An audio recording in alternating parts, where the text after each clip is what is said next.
Good day everyone. Today we will walk through Prague Castle and look into the Prague Castle area at the permanent exhibition. The story of Prague Castle is an exhibition that commemorates the 1000-year history of the place in which the history of Czech statehood was formed.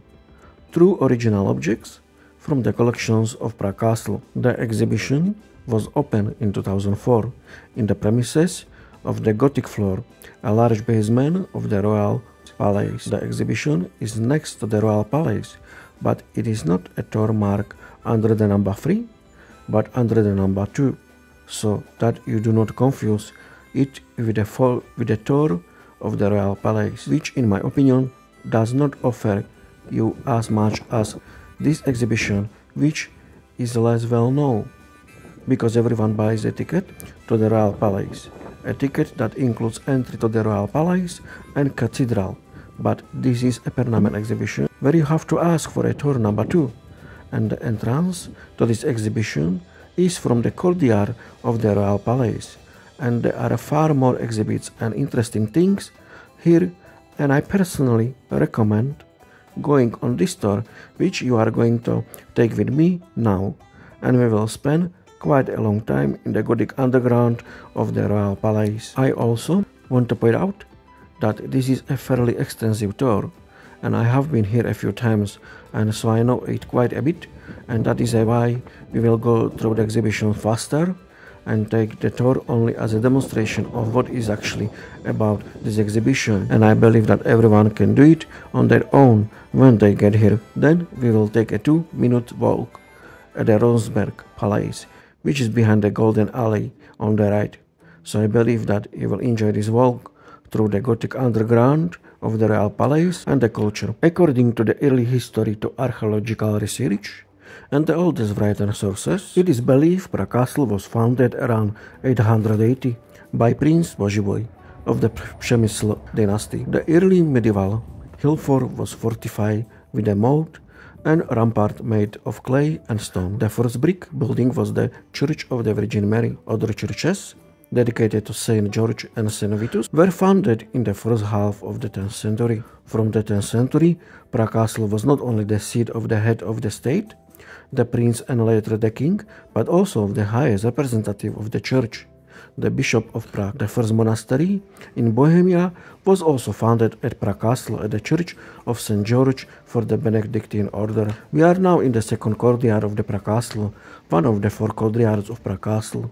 The main access roads from the north from the Powder Bridge and from the west from the first courtyard through the Matthias Gate. The courtyard houses the coal fountain from 1686 and a well with a grate from the 17th century. The houses in the second courtyard, regardless of their origin, have a uniform facade designed by Niccolo Passacci. The northern wing dates from the time of Rudolf II. There is a picture gallery and the Spanish Hall. Opposite the chapel of the Holy Cross, built according to the Niccolo Passacci, is projected into the courtyard. That connects through passage the third courtyard of Prague Castle. The dominant feature of the entire third courtyard is St. Vitus Cathedral. It is the larger and the most important temple in Prague. Apart from religious services, coronation of Czech kings and queens also took place here. The cathedral is a place of burial of several patron saints, sovereigns, noblemen and archbishops. The cathedral is the third church consecrated to the same saint on the same site. Around the year 925, Prince Wenceslas founded a Romanic rotunda here, which after 1060 was converted into a basilica with 3 naves and 2 steeples. The importance of the church grew especially after the establishment of the Prague bishops in year 973 and the founding of the body of canons, the St. Vitus chapter, which later became an important cultural and administrative institution. In the year 1344, Charles IV directed to be built the construction of this current Gothic Cathedral of St. Vitus. Its first builder was Matthias of Arras from France, and later Peter Parlesch from Germany. That was continually built the chancel with a ring of chapa of the cathedral. Also built St. Wenceslas Chapel, the Golden Gate, and the lower part of the Great South Tower. It was already Peter Parlesch who started the construction of the South Tower. However, he did not complete it. in the 16th century, it was finished with a Renaissance view, gallery and a helm. Later, in the 18th century, the older helmet was replaced by a new dome. Church of St. Vitus is on the southern side, forms the entire northern side of the third courtyard.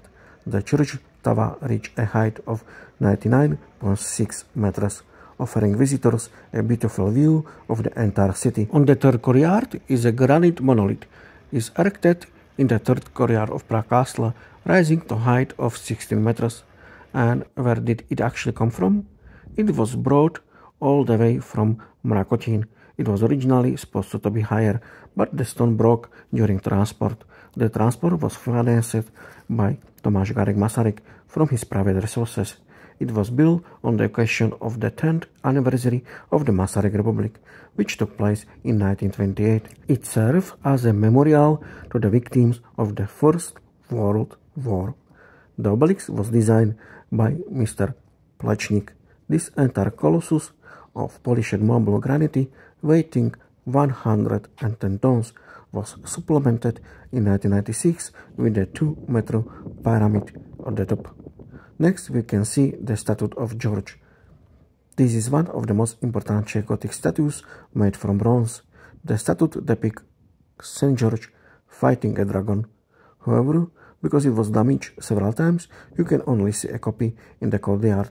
For the original, you have to go to the National Gallery in Prague. It is also worth to mention the tower carries 4 Renaissance bells, of which the Sigismund bell, dating from 1549, is the larger bell in Czech Republic. It cast from bronze and reached a height of 2 meters. The clock on the church tower dates from the time of Rudolf II. The upper dial shows the hours, and the lower one shows the quarter hours. And now we will move to the Romanic floor of the royal castle, where we will walk through the interiors and exhibitions of the entire floor of the royal palace.